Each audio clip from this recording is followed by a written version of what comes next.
Assalamualaikum warahmatullahi wabarakatuh. Waalaikumsalam. Bismillahirrahmanirrahim.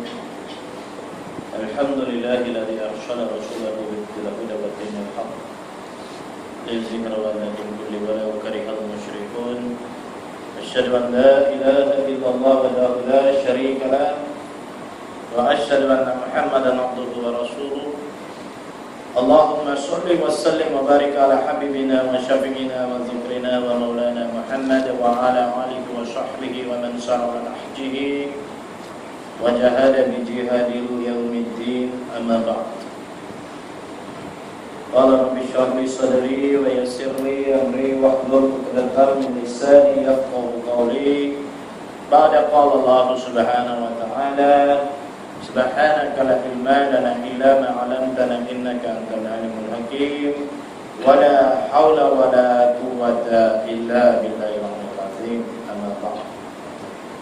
Yang saya hormati Tuan Pengurusi Surau dan timbalannya, Ustaz selaku imam, EJK yang berusaha, rakan-rakan seperjuangan dan hadirin hadirat yang dirahmati Allah Subhanahu wa taala. Pertama dan selama-lamanya, marilah kita memanjatkan kesyukuran kita kepada Allah Subhanahu wa taala yang memberi hidayah kepada kita, yang memberi keizinan kepada kita, seterusnya memberi nikmat kepada kita untuk hadir di surau, di taman kita ini. Moga-mogahan kita mendapat berkat daripada Allah Subhanahu wa taala. Sebab kata ulama, menghadiri majlis ilmu itu pahala dia lebih kurang macam 1000 kali solat sunat. Itu. Dan selebihnya tujuan dan kerja-kerja khusus kepada para malaikat yang Allah ciptakan itu, selain daripada menjaga pintu neraka, menjaga pintu syurga dan sebagainya, itu tujuan khusus dia adalah menghadiri majlis-majlis ilmu, bertasbih, berzikir bersama dengan hadirin. InsyaAllah moga-moga mereka turut doa untuk kita. Sebab itu hanya yang terpilih sahaja yang boleh hadir ke majlis-majlis ilmu ataupun ke rumah-rumah Allah Subhanahu wa taala. Walaupun di luar ramai lagi doa-doa masih lagi menggelar diri mereka sebagai seorang Islam, namun kalau Allah tak gerakkan hati mereka, Allah tak redha ke atas mereka, mereka takkan dapat hidayah seperti ini. Ala kulihan, tuan-tuan dan puan-puan muslimat adalah tuan-tuan dan puan-puan adalah yang dipilih oleh Allah Subhanahu wa taala.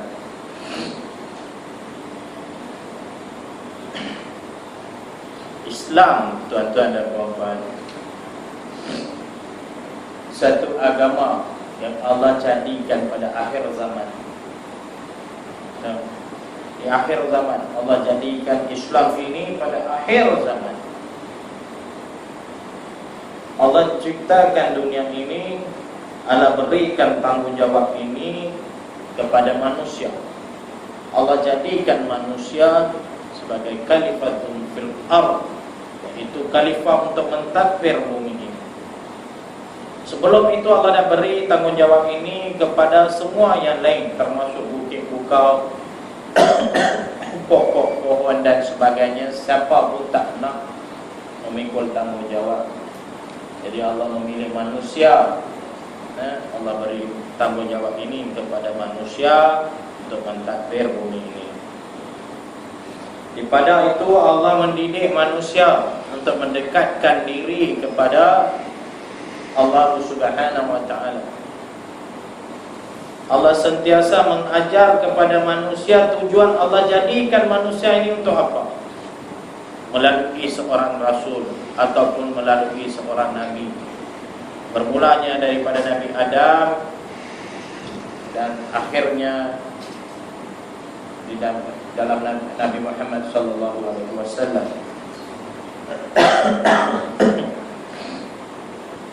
Apa maksud Islam, tuan-tuan dan puan-puan yang dirahmati Allah Subhanahu wa taala? Apa maksud Islam? Islam adalah orang kata sembahyang 5 waktu, puasa di bulan Ramadan, mengeluarkan zakat, mengerjakan haji bagi mereka yang mampu dan sebagainya. Namun rojehnya Islam, ada perkataan Islam itu, tuan-tuan, memang kita tahu dah perkataan Islam itu diambil daripada kalimah salimah, iaitu selamat. Tapi maksud sebenarnya adalah Islam adalah satu penyerahan diri kita sebulat-bulatnya kepada Allah Subhanahu wa taala, tanpa ada syak, tanpa ada perasaan zon kepada Allah Subhanahu wa taala, dengan bertauhid. Kenapa kita kata bertauhid? Apa maksud tauhid? Maksud tauhid ialah mengesahkan Allah. Asyhadu an la ilaha illallah, tiada Tuhan lain yang disembah melainkan Allah. Namun bagaimana dengan agama-agama lain yang Allah ciptakan, yang Allah jadikan? Tidakkah mereka bertauhid? Tidakkah mereka bertauhid? Ya, memang betul mereka tidak bertauhid. Sebab apa? Tanya saja kepada mana-mana agama lain, mereka akan mengaku ada Tuhan di atas itu. Ada Tuhan. Namun mereka tidak mengesahkan Tuhan yang satu itu. Mereka percaya kepada benda-benda lain juga. Di samping mereka percaya kepada Tuhan, mereka masih percaya kepada benda-benda yang. Sebab itu saya kata Islam adalah penyerahan diri kepada Allah Subhanahu wa taala dengan bertauhid. Hanya dalam Islam sajalah kita kenal. Sebab itu saya cakap mana-mana dalam ceramah saya, nikmat Allah tidak pernah putus. Sentiasa ada dengan kita nikmat Allah Subhanahu wa taala. Hari ini kita dapat jalan kaki mai ke surau ni. Nikmat kaki itu yang Allah beri itu pun dah kira satu nikmat yang cukup dahsyat. Kaki itu membawa kita. Sebab tu Nabi jaga semua kaki Nabi. Selipar Nabi semua Nabi jaga betul-betul. Kalau koyak sikit pun Nabi jahit juga selipar tu. Nabi buat dengan tercantik sekali. Sebab Nabi jaga kaki Nabi. Kaki itulah yang bawa Nabi pergi berdakwah, kaki itulah bawa Nabi pergi ke musholah dan sebagainya, menziarah orang yang sakit. Batu Nabi dalam seminggu sekali, 2 kali ke apa, Nabi tak pakai kasut, jalan kaki ayam. Nabi pikat batu bata Nabi jalan. Bapa, hari ni orang ambil itu sebagai apa, dia kata refleksologi. Itu ada yang batu kecil-kecil tu kan. Itu Nabi buat dulu. Nabi awal-awal dah buat dah, Nabi dah ajak kepada kita, cuma kita tak ambil iktibar. Kita lepaskan semua ilmu yang Allah beri itu kepada orang-orang yang lain, semua dapat karifah. Padahal asalnya semuanya daripada Islam. Sebab itu nikmat Allah, saya sentiasa katakan nikmat Allah tidak pernah putus. Sentiasa ada dengan kita. Bangun pagi, celik mata, sudah satu nikmat dah. Masya Allah, tabarakallah, kita masuk hidup. Allah memberi peluang kepada kita lagi agar kita boleh mendekatkan diri kepada Allah Subhanahu wa taala, agar kita boleh mencari keredaan Allah Subhanahu wa taala. Bangun pagi pun sudah satu nikmat. Bersarapan pagi sudah satu nikmat. Berkeluarga satu nikmat, beranak pinak satu nikmat, bersahabat satu nikmat, mencari rezeki satu nikmat. Nikmat Allah sentiasa ada, tak pernah putus. Cuma kita yang tak sedar. Cuma kita tak sedar nikmat Allah Subhanahu wa taala. Sebab tu dalam surah Ar-Rahman Allah tanya daripada awal ayat sehingga ke akhir ayat tu ada satu perkataan yang Allah akan ulang-ulang. Fa bi ayyi ala'i rabbikuma tukazziban. Allah kata, Allah ciptakan manusia, Allah ciptakan jin, Allah ciptakan bumi, Allah ciptakan laut, Allah ciptakan sungai, Allah ciptakan pokok. Dalam pokok tu Allah letak buah-buahan, Allah letak lagi bunga-bungaan. Macam-macam aku ciptakan. Babi ayyi ala'i rabbikuma tukadziban. Apa lagi nikmat yang kamu nak dustakan? Allah tanya. Apa lagi yang kamu tak cukup? Apa yang kamu tak cukup ni? Allah tanya dalam surah Ar-Rahman. Jadi nikmat Allah sentiasa ada dengan kita. Namun nikmat yang paling agung Allah beri kepada kita, tuan-tuan, yang tidak dapat kita hitung apakah nanti. Nikmat yang cukup dahsyat, nikmat yang cukup agung. Apa dia tu?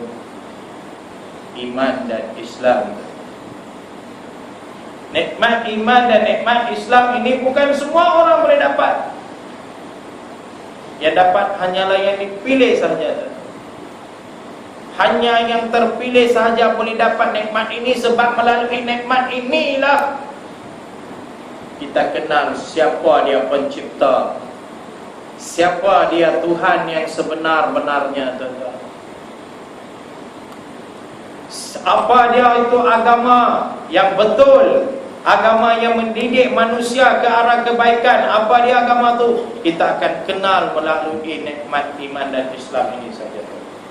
Sebab tu Nabi bersabda, Inna Allah yu'ti dunya liman yuhibb wa man lam yuhibb, walakinna Allah la yu'ti din illa liman yuhibb.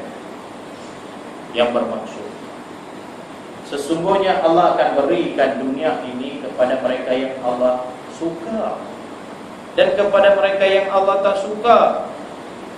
Sebab tu hari ini kita tengok, kita keluar, berapa banyak orang kafir lebih maju daripada kita. Berapa banyak orang bukan Islam sudah lebih berjaya daripada kita. Dan berniaga mereka dah hari ini. Sebab rumah besar 3 tingkat, 4 tingkat, depa lah yang ini. Kereta jenama baru semua dapat depa juga. Tak ada masalah sebab dunia Allah beri. Begitu juga, bukan nak main, orang kita pun ada juga, kan? Orang kita pun ada juga duk rumah 3 tingkat, 4 tingkat, naik kereta besar pun ada, kan? Tapi bini tak besar, kecil-kecil aja bini, kan? Sebab tu Allah kata dunia, Nabi kata dunia Allah akan beri kepada mereka yang Allah suka dan tak suka. Walakinna Allah la yu'ti illa liman yuhib. Akan tetapi agamanya Allah akan berikan kepada mereka yang Allah cintai sahaja, tuan-tuan. Agama ini Allah akan berikan kepada mereka yang Allah cintai saja. Siapa dia? Tuan-tuan dan puan-puan yang dapat hadiah. Itulah dia Islam. Bukan semua boleh jadi Islam. Ini nikmat yang paling agung Allah beri. Allah bagi nikmat, musibah pun Allah beri. Sebab apa? Sebab Allah nak tahu kita ni betul-betul beriman ke? Nikmat Islam Allah dah bagi, nikmat iman Allah dah bagi juga. Tapi Allah nak uji kita. Allah nak tahu kita ni benar-benar beriman ke? Jadi Allah akan turunkan musibah. Dia nak uji kita ni macam mana ni. Betul ke kita ni? Iman kita ni betul ke? Sebab tu hari ni kalau kita tengok, kita sebut pasal Malaysia cukup dah. Start daripada kemarau, alhamdulillah lah ni dah start hujan. Pergi kat Jerebu, mai pula bau-bau ni kapal terbang hilang. Oh dia MH370. Entah ke mana aku tak tahu. Kan? Baru-baru ni MH192 tayang meletup. Sebelum tu Malindo pula enjin terbakar. Hari ni pula Firefly patah balik mai. Firefly 15 minit dah atas. Bukan apply. Turun balik mai apply tu pun. Kan? Musibah Allah Subhanahu wa taala. Namun kita sebagai umat Islam disarankan oleh Allah Subhanahu wa taala agar bersabar, agar mengambil iktibar. Waktu ulama kata apa? Ada 4 golongan manusia apabila ditimpa musibah. Kita nilai diri kita di dalam manusia jenis yang macam mana. Yang pertama, ulama kata mereka yang keluh kesah. Apabila ditimpa musibah saja, tuan-tuan, perkara pertama keluar daripada mulut dia, pasal apa boleh jadi macam ni? Awak aku yang dipuji, kan? Dia tak boleh terima ketentuan Allah Subhanahu wa taala. Dia tak tahu ujian Allah ni sebenarnya untuk apa. Dia ambil peluang itu supaya tidak mendekatkan diri dia kepada Allah Subhanahu wa taala. Ajar dia asyik penelitian, ajar itu, ajar dia. Kan? Lebih tokok lagi. Itu saya tak pernah tengok lah lagi. Tapi sebelum ni saya biasa tengok dah. Sebelum saya Islam saya biasa tengok. Orang keluar kesah ni sampai pukul-pukul pipi, tarik-tarik rambut. Ada yang robek-robek baju, koyak-koyak baju dia pula. Sampai tahun tuan-tuan tak boleh terima apabila dipuji. Baru bagi sikit saja dia tak boleh terima. Nabi kata golongan ini bukan daripada umat kami. Kadang-kadang dia tengok dia pakai baju jenama tu, apa dahsyatnya baju mahal. Pergi peluk kawan kita, dia koyak mentah-mentah nak tunjuk dia tu. Sedih, dia keluh dan kesal. Baju kawan dia jadi mangsa, baju dia elok aja. Sampai macam tu orang yang keluh dan kesal. Allah paling benci orang yang keluh dan kesal. Allah benci kepada orang yang tidak boleh menerima qada dan qadar Allah Subhanahu wa taala.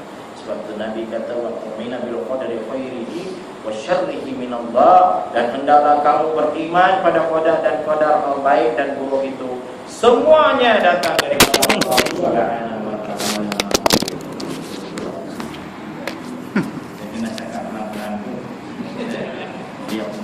Yang dicukupkan pahala mereka tanpa batas. Buka flash tak? Tak buka. Saya ni pasal flash ni saya takut juga kan. Apa itu pisik. Buat ceramah Maulidur Rasul. Sik kan kelapa sawit dengan getah aja kan. Ada aja ceramah Maulidur ke, ada apa-apa saja, semua saya akan dijemput di sana. Kan? Cuma pondok Tuan Guru Haji Soleh saya belum pergi lagi. Walaupun pernah dapat jemputan, waktu tu Haji Muslim anak Tuan Guru Haji Soleh ada di Mekah, jadi tergendala. InsyaAllah lepas ni boleh ikut, wallahualam kita datang. Jadi nak jadikan cerita ni, saya dibawa pergi ke daerah Sikh itu, dalam satu perkampungan ceramah sempena Maulidur Rasul. Saya pun pergi lah, mereka bawa saya pergi. Saya tak tahu jalan, mereka bawa pergi. Selepas solat Isyak, sampai sana pun dah 9.20 dah.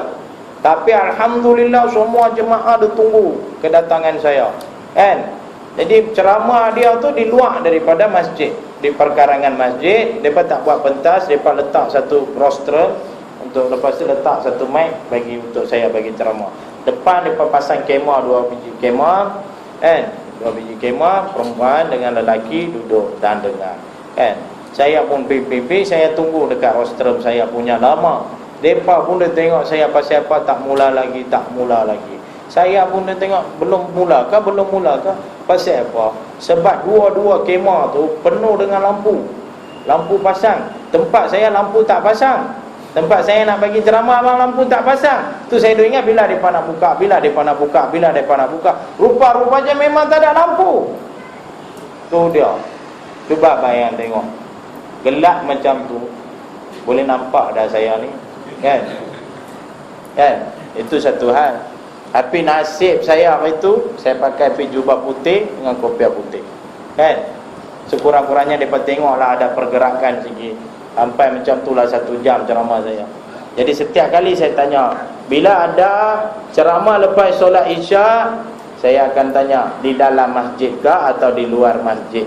Di luar masjid. Kalau saya bang ayat syurgan hampa buatlah di dalam masjid, takut-takut peristiwa gelap tu mai balik ke apa kan. Kesian, saya bukan kesian diri saya kesian jemaah, dia pun tak boleh tengok saya kan. Sebab tu isteri saya sentiasa pesan, abang kalau nak pergi ceramah pakailah bedak sikit kan. Saya cakap tak apalah kan. Ada tu. Sebab tu orang nak tangkap gambar saya selalu pesan, pasanglah flash kan. InsyaAllah. Jadi yang kedua ni, ulama kata orang yang sabar. Banyak dalam umat kita, banyak di dalam kalangan kita. Apa saja mereka terima, apa saja musibah, mereka bersabar atas kehendak Allah Subhanahu wa taala. Mereka tahu semua ni Allah jadikan mesti ada bersebab. Jadi sabar bila.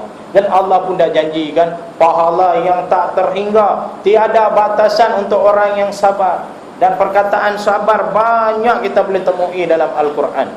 Kerja kita sabar aja tuan-tuan. Itu bila terima musibah. Yang ketiga adalah orang yang redha. Orang yang redha. Bukan takat sabar saja, dia redha pun sama. Dia mula-mula dia sabar, lepas tu dia redha, aku pasrah, sebab ini semua datangnya daripada Allah Subhanahu wa taala. Jadi Allah kata apa? Golongan manusia ini lebih tinggi dia darjat dia daripada orang yang bersabar. Sabar semua boleh sabar, tapi redha boleh terima apa benda tu. Itu yang jadi masalah. Sebab tu kadang-kadang kita pun pergi, kalau kita tengok, kita melawat kawan-kawan kita yang dalam musibah, kita kata kat mereka, sabarlah kan, sabarlah. Mereka pun jawab, tak apalah, aku redha, aku terima kan. Tuan-tuan tahu tak Ummu Salamah radhiyallahu anha, dia ni suami dia masa sakit. Suami dia sakit tenat, tak boleh bangun, tak boleh buka mata. Dia pergi jumpa Rasulullah. Dia beritakan Rasulullah, wahai Rasulullah, suami aku ni sakit, macam mana nak buat datang? Nabi ajak kepada dia. Nabi kata, kamu berdoa kepada Allah, minta kesabaran, dan kamu redha. Kamu redha atas ujian yang Allah tetapkan ini. Dan kamu berdoalah, mintalah dekat Allah bahawa Allah akan gantikan yang terbaik kepada kamu daripada ujian ini. Dia pun balik rumah, dia baca doa, baca, suami dia mati. Suami dia mati terus. Kan Nabi ajak apa? Kamu redha dan yakin bahawa Allah akan gantikan yang terbaik. Oleh sebab dia redha dan dia berdoa yang Allah akan gantikan yang terbaik, akhirnya dia dapat kahwin dengan Rasulullah. Selepas suami dia mati, dia menjadi isteri kepada Rasulullah. Itulah yang Nabi kata, Allah akan gantikan yang terbaik. Jadi untuk kita pun, kalau kita sabar dan kita redha, Masya Allah, tabarakallah, Allah akan gantikan yang terbaik, tuan-tuan. Dan yang seterusnya, yang keempat adalah orang yang bersyukur kepada Allah Subhanahu wa taala. Bersyukur. Tadi sabar, tadi yang pertama keluh dan kesal kita boleh jumpa. Yang sabar memang boleh bersabar, yang redha pun banyak boleh redha. Tapi yang bersyukur kepada Allah ni sikit sangat-sangat, tuan-tuan. Tak ada pernah ada. Bukan nak katalah bukan tak ada pernah ada, memang ada, tapi namun bilangan dia sikit sangat. Sebab tu Allah kata apa dalam Al-Quran? Allah kata wa qalilum min ibadihi yashkur. Dan sedikit sekali dari hamba-hambaku yang berterima kasih.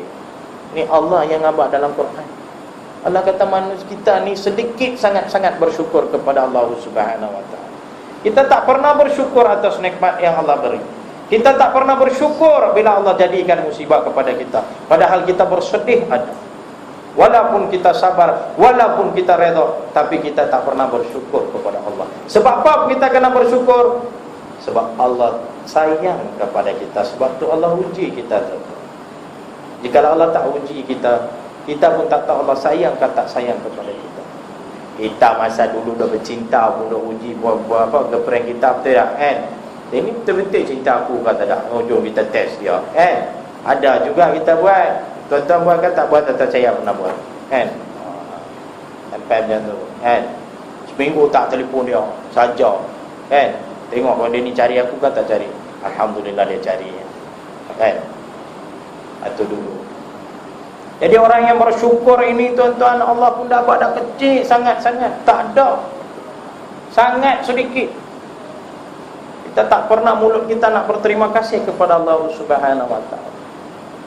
Inna akramakum indallahi atqakum. Sebaik-baik manusia adalah mereka yang bersyukur kepada Allah dengan apa yang Allah jadikan ke atas mereka. Kadang-kadang kita alhamdulillah, tapi kita tak pernah menghayati alhamdulillah tu. Terima kasih ya Allah, segala pujian bagi Engkau ya Allah. Tapi sekadar sebutan di dalam mulut saja. Kalau kita tengok banyak yang Allah lakukan kepada kita. Dia bagi jadi kita jadi Islam pun tuan-tuan dah besar rahmatnya. Sebab apa tuan-tuan saya cakap? Nikmat Islam ini saya rasai tuan-tuan. Saya rasai nikmat Islam ini tuan-tuan. Sebab apa sebelum ni saya bukan Islam? Batu hidayah milik Allah. Video-video saya dalam YouTube tu pun semua inilah tajuk dia, hidayah. Sebab apa tuan-tuan? Nikmat Islam ni saya rasa tuan-tuan, muanya tu cukup sedap. Islam ni cukup sedap tuan-tuan. Macam mana nak kata saya pun tak tahu tuan-tuan. Macam tu punya dahsyatnya nikmat tuan-tuan. 9 tahun dahulu saya kafir tuan-tuan. Saya bukan Islam, lahir-lahir Islam. Anak kepada seorang Tok Sami pula tu. Bapa saya ni ketua Tok Sami tuan-tuan. Bukan Tok Sami hak duk kuil saja. Ketua kepada mereka. Sebab apa? Datuk saya adalah Sami pertama yang datang ke Penang ni, yang pijak di Penang. Sami pertama dibawa daripada India. Zaman pemerintahan Jepun, orang-orang India yang mai sini, mereka buat kuil tuan-tuan, tak ada Sami. Jadi mereka buat mai datuk saya. Datuk saya mai semata-mata nak jadi Sami. Dan kebanyakan Tok Sami Penang itu semua adalah anak-anak murid datuk saya. Dan ayah saya ni, dalam keluarga dia, datuk saya pilih dia jadi seorang Sami. Sebab kami turun-temurun daripada dulu, daripada awal-awalan semuanya Sami. Memang ada satu perkampungan di India mempunyai satu kuil sendiri di India. Ayah saya akan pergi uruskan. 6 bulan sekali dia akan pergi. Jadi ayah saya tu ketua. Saya anak lelaki sulung, dia pilih saya, bukan adik lelaki saya. Saya jadi Sami pula. Selepas pada ayah saya yang kena jadi Sami tuan-tuan. Ya, alhamdulillah saya bukan jadi Sami hari ini. Ayah saya pilih saya, ajar saya mantra. Duduk dengan ayah saya di kuil saja tuan-tuan. Kira Sami bapa saya Sami imam 1, saya imam 2. Lebih kurang macam tu. Tapi ayah saya bukan takkan imam, dia kira macam mufti Hindu. Dia boleh keluar fatwa tu. Anak dia pun bukan jalan-jalan orang. Saya pun biasa orang main rujuk. Kawan-kawan pernah rujuk dengan saya. Dia tanya dekat saya, awak ni kan anak Sami, saya nak tahu sikit pasal hukum, masa dulu-dulu. Saya tanya-tanyalah apa dia. Ni kalau kita berzina dengan seorang perempuan, haram ke, macam dosa ke? Dia tanya. Masa saya India dululah, anak Sami kan. Dosa ke? Saya fikir, mana nak jawab kan? Sebenarnya saya pun tak tahu apa. Lalu saya jawab kat dia, ni suka sama suka tak ada dosa ha? Dia suka sama suka tak ada dosa. Jangan paksa dia sudah. Kalau paksa dosa. Macam tu tak dosa, tak ada dosa. Dia punya happy. Kita dah keluar fatwa. Padahal saya tak ada satu rujukan pun. Saya tak tahu apa binatang tu pun. Dia main tanya, saya jawab macam tu. Itu. Kita tidak ada satu pegangan, kita tidak mempunyai satu panduan. Ayah saya ajar saya macam-macam tuan-tuan. Mantra-mantra semua, duduk di kuil saja kerja saya tuan-tuan. Macam itulah dia didik saya. Dalam keluarga saya, kita boleh sebut apa sahaja, jangan sebut pasal Islam. Islam tidak boleh disebut tuan-tuan. Islam jangan sebut. Saya akan masa kecil-kecil dulu tengok kartun. Tiba-tiba masuk waktu azan. Kan? Bapak saya yang tidur tu bangun mai tutup TV terus. Hang ni nak jadi apa tu? Apa buka ni semua? Tutup. Sampai macam tu. Saya masih ingat lagi waktu saya remaja, naik misal kontok nak. Baru nak naik lah halus-halus sikit. Janggut pun naik lah sikit-sikit aja. Sini naik, sini tak naik. Sini naik sikit. Kan hormon tak balance lagi. Kita pun simpan dah kan. Sekurang-kurangnya muka kita nampak elok sikit lah. Kan nak bagi macam tu kan. Naiklah sikit aja janggut kan. Berapa helai aja. Dia tengah makan, ayah saya balik main dari kuil. Dia pegang janggut saya tuan-tuan. Dia boncang kepala saya kuat-kuat. Apa ni? Awak simpan janggut. Awak nak jadi mamak? Dia tanya saya macam tu. Awak nak jadi mamak? Dia tanya saya macam tu. Sebab tu kadang-kadang saya alhamdulillah berkat doa bapa saya dulu. Sungguh hari ini saya jadi mamak. Sungguh hari ini jadi mamak. Sebab bapa saya nak jadi mamak tu dia anak dia jadi mamak terus. Macam tu lah. Janggut pun tak boleh simpan. Macam-macam diajar dalam keluarga saya tu. Apa saja boleh sebut Islam, jangan sebut dalam rumah. Jangan berkawan dengan orang Melayu. Orang Melayu semua jahat. Orang Islam semua boleh percaya sampai sini. Mereka ni sampai sini aja. Tu mereka ajak kita sampai sini aja. Selebihnya lagi mereka cekik kita. Orang Melayu jangan percaya. Itulah ajaran tuan-tuan. Diajar benci Islam daripada kecil. Namun tuan-tuan dan puan-puan, sewaktu saya umur 8 tahun pun saya sudah dapat hidayah. Hidayah pertama saya azan, tuan-tuan. Percaya tak percaya, itulah hidayah saya. Peristiwa tu entah saya pun tak tahu, masih ada dalam kepala otak saya. Hal lain semua saya dah lupa. Umur 8 tahun. Tapi azan tu saya masih ingat. Saya biasa kena penampak dengan mak saya pasal azan. Bila orang azan, saya toilet pun saya takkan masuk tu. Duduk macam tu aja. Tunggu sehingga azan habis baru saya masuk toilet. Mak saya mai tanya, awak hantar masuk. Masa tu dia tidur nak pergi sekolah, azan subuh. Kita sandak dekat pintu tandas. Sandak sampai dia dengar halunan azan tu cukup merdu. Mak saya mai. Dia gerak saya, ni buat apa?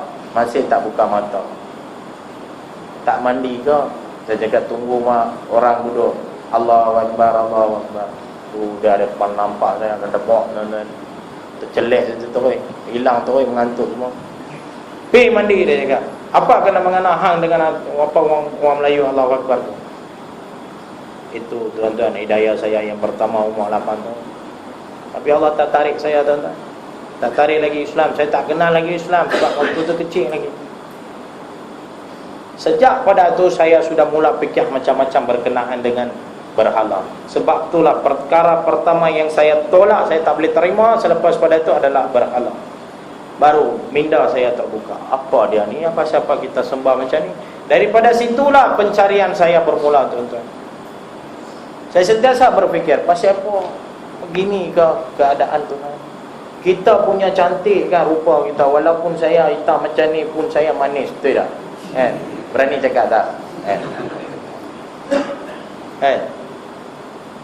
Tapi kalau kita tengok sesuatu berhala tu tuan-tuan, Masya Allah, takut. Cukup takut. Saya dengan ayah saya kerja kami kena masuk dalam tempat letaknya tokong tu. Hanya kami saja boleh masuk, orang-orang awam tak boleh masuk. Tugas kami kadang-kadang saya kena ganti bapak saya mandikan tokong tu. Tu dia. Pertama ayak biasa, hak kedua ayak mawar, hak ketiga ayak bunga. Apa itu buah-buahan, apa tu buah kunyit, lepas tu kena hias dia. Tuan-tuan, mana ada masuk akal? Saya tak masuk akal langsung. Kenapa kita kena kalah? Inilah Tuhan kita. Siapa kita yang kena lakukan benda ni semua untuk dia? Kadang-kadang tokong tu tokong perempuan. Tu dia. Ada syarat dia. Masa nak mandikan dia kena tutup aurat dia pula tu. Tu dia. Sampai macam tu. Tu yang saya perkara pertama saya tolak tu tuan-tuan. Berhala saya tolak tuan-tuan. Dari mana datangnya berhala tu? Sampai ke hari ini tak ada dalil langsung. Walaupun dalam kitab Hindu pun. Saya sekarang duk tengah buat perbezaan agama, nak buat buku untuk tu. Tapi sampai ke hari ni saya tak jumpa satu dalil pun yang berkata berhala ni ada dalam Hindu. Tak ada tuan-tuan. Cuba kita tengok tuan-tuan, kalau tikus masuk rumah kita, kita buat apa? Kita hambat dia keluar atau kita tangkap dia, kita pergi buang dia kat mana-mana, kita buat racun bagi dia mati. Betul tak? Kan?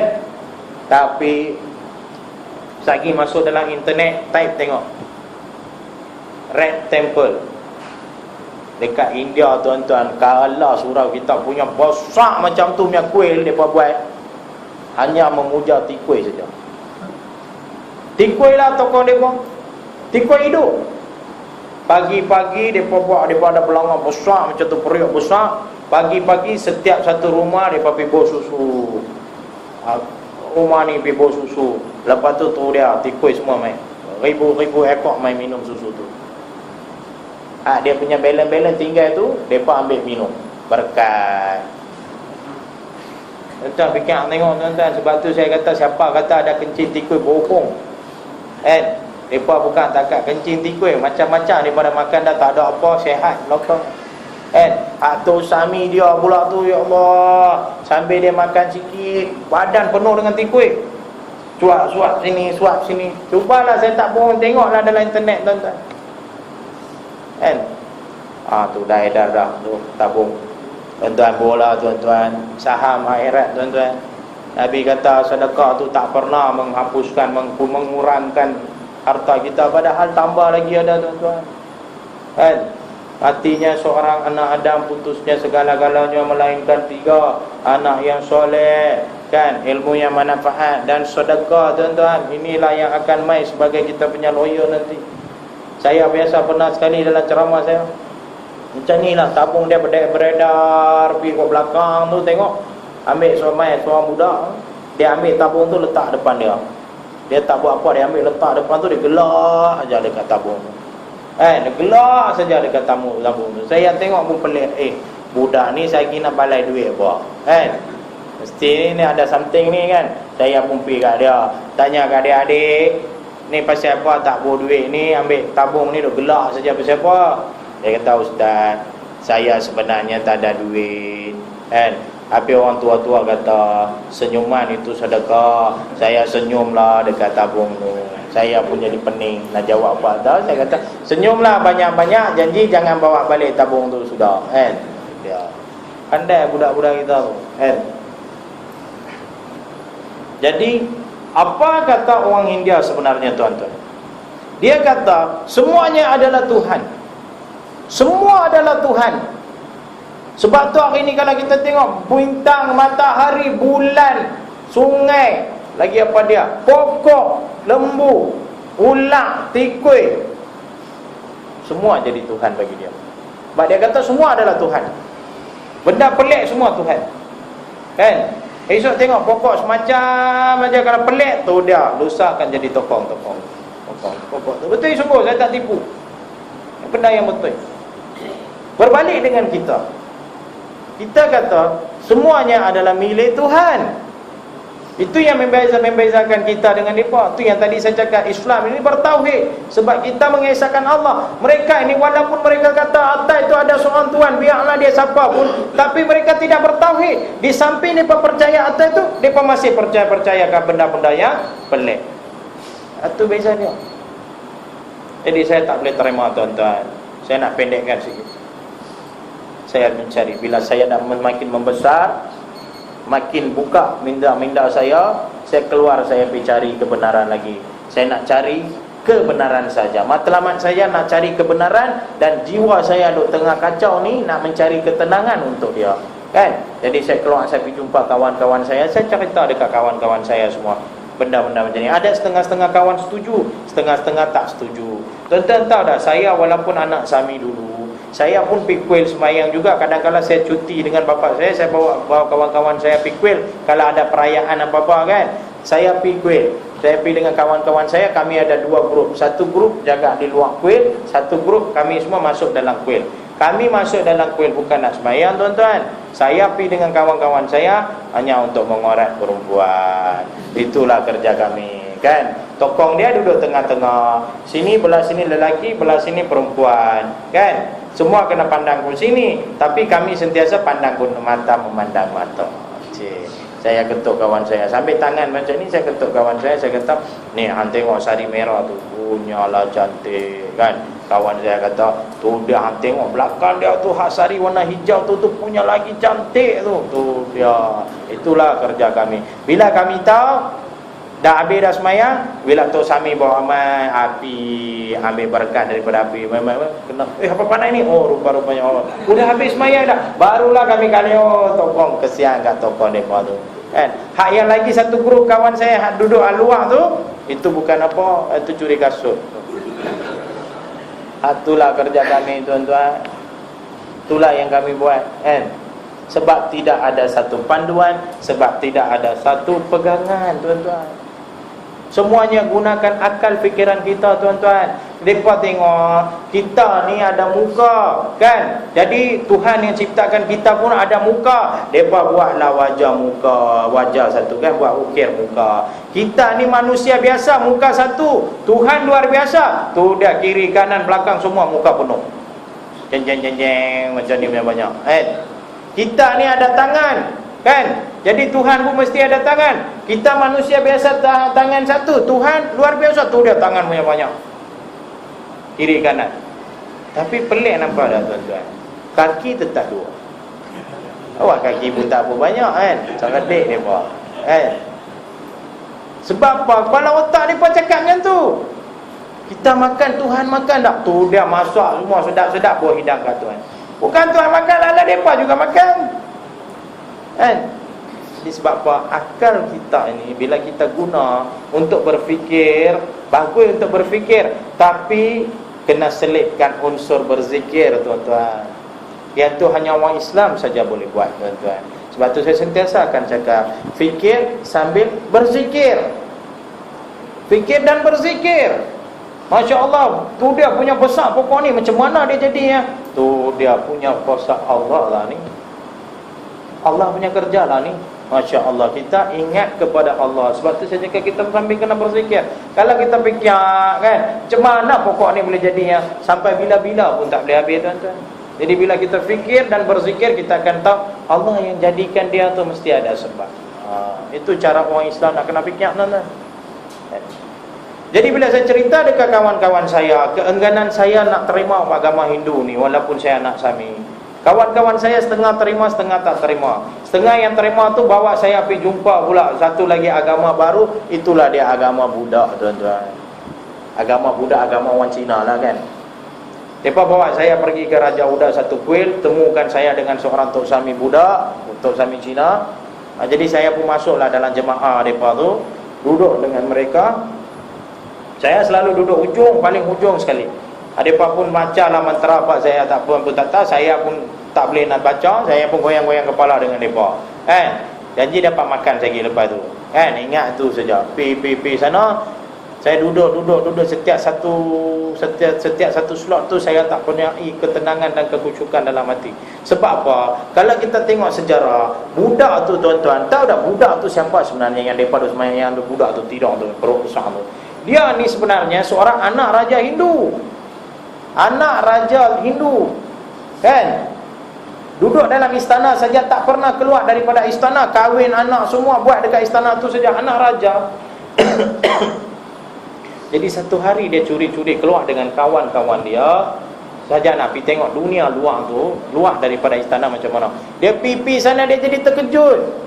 Dalam istana semuanya mewah, makan mewah, minum mewah, tidur mewah. Di luar orang makan pun tak ada, mengemis, curi, merompak, membunuh. Dia tengok, dia jadi terkejut. Biar betul aku dah mimpi ke apa? Lepas tu dia baik balik.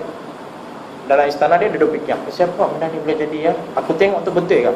Kebetulan hari yang kemudian dia keluar lagi, dia pergi cek. Memang betul. Dia jadi terkejut. Bila dia masuk balik ke istana dia jadi macam jiwa mengacau lah. Dia kacau, dia nak fikir siapa benda ni boleh jadi. Dia nak cari kebenaran. Dia tinggalkan kehidupan istana dia, anak bini dia semua dia tinggal. Dia ambil macam apa kain warna oranye tu, Kan macam baju ihram tu kan, kain ihram tu dia pun pakai, dia keluar daripada istana nak mencari kebenaran. Dia masuk dalam sebuah hutan, dia tengok ada sebatang pokok besar, dia duduk bawah pokok tu, dia bertapa selama 14 tahun tuan-tuan. Akhirnya dapat ilham. Apa dia dapat? Dia dapat satu ilham.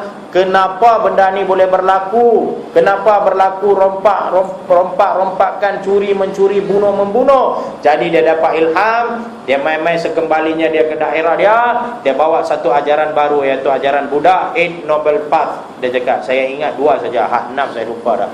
Yang pertama dia kata, nak menjadi seorang budak yang terbaik, kena tinggalkan nafsu kita. Kita tak boleh layan nafsu kita.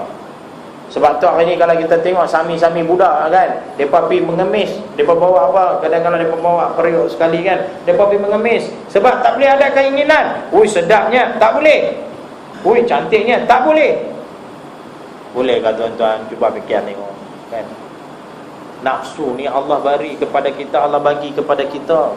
Fitrah manusia semula jadi adalah salah satu tu adalah nafsu. Tapi Islam dah mengajar kepada kita macam mana nak mengawal nafsu. Kan? Hang nak kau ni, hang nak ni, kena nak menturuti nafsu, hang kahwin. Senang. Islam mengajar kita.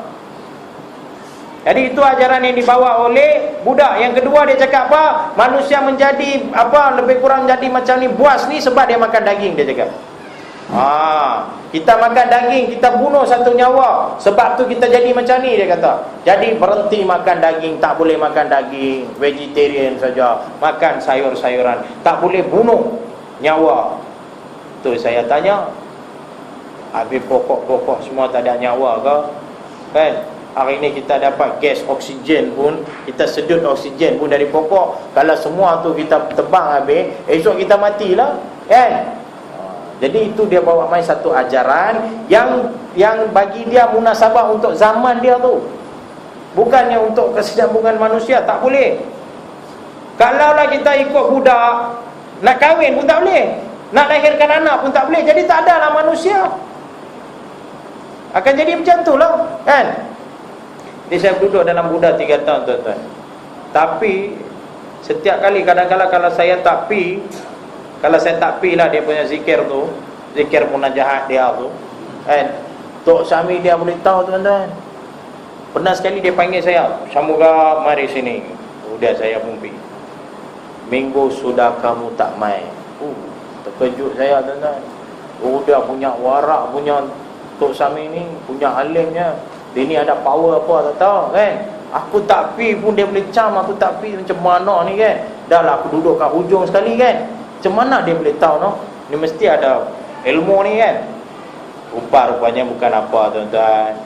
Yang duduk berzikir semua tu 9 kalau 100 orang, 99 semua Cina. Saya dengan color macam ni, color ni lah kantoi sebenarnya. Duduklah hujung mana macam mana pun mestilah orang boleh kenal. Sebab tu satu tu aja beza, betul tak kan? Bukan warak apa kan, color saya kantoi sebenarnya. Ada 3 bulan saya duduk dalam budak tuan-tuan, agama Buddha. Saya tak boleh tahan. Saya keluar lagi mencari kebenaran. Kaki saya keluar nak cari kebenaran saja tuan-tuan. Nak tahu siapa tu Tuhan sebenarnya. Lala saya masuk agama Bahai pula tuan-tuan. Bahai, kita tahu dah Bahai. Bukan Bahai. Bahai itu Bangla, mana tahu. Bahai. Bahai ni pun salah satu ajaran sesat. Hari ni kita duk gaduh pasal Syiah. Esok Bahai terlepas habis pada muka kita. Kan? Nama dia Abdul Baha, seorang warga negara Iran, lahir pada tahun 1842 lebih kurang macam tu. Kan? Nama Bahai itu pun dapat sempena nama dia Abdul Baha, jadi Bahai. Pengikut-pengikut dia panggil Bahai. Kan? Dia bawa satu ajaran baru, dia gelar diri dia adalah sebagai seorang rasul akhir zaman. Dia lahir dalam keluarga Islam. Kan? Dia lahir dalam keluarga Islam. Dia kata dia adalah rasul yang terakhir. Semua nanti akan mati dalam keadaan baik, Bahai. Bagi mereka, ajaran mereka senang saja. Tidak ada syurga dan tidak ada neraka. Syurga pun tak ada, neraka pun tak ada. Habis yang ada apa dia? Dunia ketiga. Apa dia dunia ketiga? Saya tanya dekat dia punya ni, padari dia tu. Saya tanya, cuba jelaskan kepada saya dunia pertama di mana. Dia kata dunia pertama di dalam perut ibu kamu. Dunia kedua kat mana? Dunia kedua ni dia yang hang duduk ni. Habis dunia ketiga mana? Tu dia punya marah dekat saya. Dunia ketiga tunggu hang mampu lah. Tu dia. Tunggu aku mampu. Pasal apa? Pasal apa? Ni Tok Sami marah ke? Tak ada. Habis cakap saya mampu pasal apa? Dah. Dunia ketiga kalau hang nak pergi sana hang kena mati. Pasal apa? Dunia ketiga tu dia ada atas tu. Dunia ketiga. Habis macam mana? Dia cerita dekat saya keadaan dunia ketiga. Dia kata dunia ketiga ni kalau Tuhan buka tirai dia tunjuk kat hang, confirm besok hang akan bunuh diri. Pasal apa? Sebab punya cantik, hang tertarik nak pergi dekat sana. Seolah-olah macam dia dah pergi tengok dah. Kan? Dia cakap macam tu kat kita. Itu ajaran Bahai, tuan-tuan. 1 tahun saya duduk, depa pun berpuasa, depa pun beraya juga, kan? Kena jaga. Ramai pengikut Bahai sekarang. Pecahan daripada Syiah tu, kena jaga tu. Pengasas dia seorang Islam warga negara Iran. Kena jaga. Sengap-sengap mereka tengah berkembang. Dekat Kulim pun ada juga. Dekat Kilang Lama, attack klinik Wigneshwar tu, dekat Petronas tu, jalan nak pergi Kilang Lama sebelum sekolah Patlisha tu kan. Saya tengok ada satu pusat Bahai kan. Saja-saja pergi sembang dengan mereka tengok. Mereka punya bagus dakwah mereka tu macam Syiah juga. 1 tahun saya duduk dalam Bahai, pun saya tak mendapat satu jawapan yang saya minta, tuan-tuan. Saya nak ketenangan dalam jiwa saya. Saya nak satu Tuhan yang betul-betul yang saya boleh percaya dialah yang mewujudkan kita. Dan satu agama yang boleh mengajar saya macam mana saya nak menjadi seorang manusia. Saya cari. Last-last saya masuk Kristian. Akhirnya saya masuk Kristian. Bila masuk Kristian, saya pun rasa macam tu, inilah agama yang saya cari-carikan selama ni. Saya rasa macam tu. Dekat 3 tahun saya duduk berdakwah dalam Kristian. Pagi malam kitab Injil saya tak pernah tinggal. Baca kitab Injil saja, tuan-tuan. Baca kitab Injil. Namun tuan-tuan, dalam hati sentiasa tertanya-tanya. Setiap ayat-ayat Injil yang saya baca tu tak bagi saya satu kepuasan. Terutama sekali bahagian yang terakhir sekali selepas Nabi Isa AS mati. Dan tu cerita tu kalau saya tengok mereka buat macam satu karangan, macam tak ada betul, macam satu rekaan saja, kan? Sebab tu saya kata, tuan-tuan, sebenarnya Nabi kita ni, Nabi Muhammad ini, tuan-tuan, sebenarnya dia adalah seorang manusia yang cukup luar biasa. Saya sebenarnya kenal Islam ini pun disebabkan insan yang bernama Muhammad, tuan-tuan. Saya kenal Islam ini disebabkan Nabi Muhammad. Sebab apa? Nabi Muhammad diceritakan di dalam kitab Injil, tuan-tuan. Sudah diceritakan dalam kitab Injil. Bagi orang Kristian, sewaktu saya mengamalkan agama Kristian, kami diajar, yaitu Nabi Isa adalah yang pertama dan Nabi Isa adalah yang terakhir. Tidak akan ada seorang Nabi selepas pada Nabi Isa. Itu kepercayaan orang Kristian, kan? Pun begitu, saya terkejut apabila Nabi Isa sendiri ceritakan 2 kali dalam kitab Injil bahawa akan ada seorang Nabi lagi selepas pada dia. Saya terkejut bila baca ayat itu. Waktu dia nak diangkat, mereka percaya salib.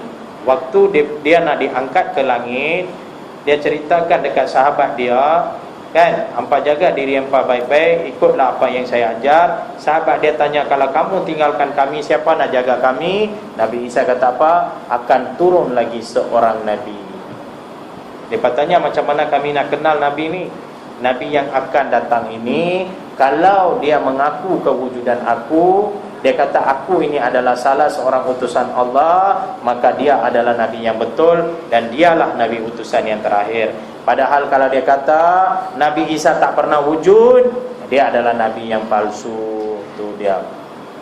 Dalam Islam, Nabi Isa adalah salah seorang Nabi yang kita wajib kena beriman. Berapa banyak dalam ayat Quran disebut nama Nabi Isa? Tidak, kan? Itu satu. Yang kedua, Nabi Isa tinggal lagi 3 hari nak diangkat ke langit. Nabi Isa kata apa? Kerja aku sudah selesai. Sekarang aku akan tinggalkan, aku kena buka satu jalan bagi roh kebenaran itu turun. Sahabat tanya, siapa dia roh kebenaran tu? Nabi Isa kata, dialah yang akan mengadili dunia ini dengan seadil-adilnya. Saya jadi terkejut. Pasal apa kalau kita selama ni dok anggap Nabi Isa adalah Nabi yang terakhir? Kenapa Nabi Isa sendiri boleh ceritakan akan ada seorang Nabi, akan ada satu roh kebenaran? Siapa dia roh kebenaran tu? Saya buka balik, pergi balik daripada depan, saya cari balik. Maka saya jumpa satu lagi ayat di mana Nabi Musa berdoa dengan Allah Subhanahu Wa Taala. Nabi Musa berdoa, jangan kamu, ya Allah, kamu janganlah hancurkan umat manusia ni. Jika kamu nak tolong, kamu bangkitkanlah seorang Nabi di akhir zaman supaya manusia ni akan jadi betul. Kan dulu kan manusia ramai berkufur. Jadi Nabi Isa doa minta Allah jadikan seorang Nabi yang betul-betul boleh mendidik manusia ini dan menjadi seorang yang baik. Lalu Allah menjawab doa Nabi Musa. Allah kata dekat Nabi Musa, di akhir zaman aku akan bangkitkan seorang Nabi. Nabi Musa tanya, macam mana kami nak kenal dia? Apabila kami berikan kepada dia kitab, kami suruh dia baca, maka dijawabnya, aku tidak tahu baca. Dialah clue bagi orang clue bagi Nabi di akhir zaman. Saya cek balik, artinya clue dah dapat dah. Allah dah dapat dah. Nabi ini kata, aku tidak tahu membaca. Tidak, kan? Inilah clue Nabi akhir zaman. Saya cek balik, adakah Nabi Isa AS suruh dibaca? Tidak. Adakah Nabi Idris? Tidak. Adakah Nabi Sulaiman ataupun Sulaiman? Tak. Adakah Nabi Ishaq? Ada Nabi Ismail, Nabi Ibrahim, Nabi Musa? Siapa pun tidak suruh dibaca, tuan-tuan. Semuanya diturunkan macam tu saja, suruh main ajak saja, tak suruh dibaca. Apabila fikiran saya menjadi tak tenteram, saya sudah mula bangkit dah saya punya pencarian itu. Saya fikir balik, mesti ada satu lagi Nabi yang kita belum cari lagi. Sebab Kristian 3 tahun saya dah berdakwah dalam Kristian tu, lain macam tak boleh duduk dalam hati saya.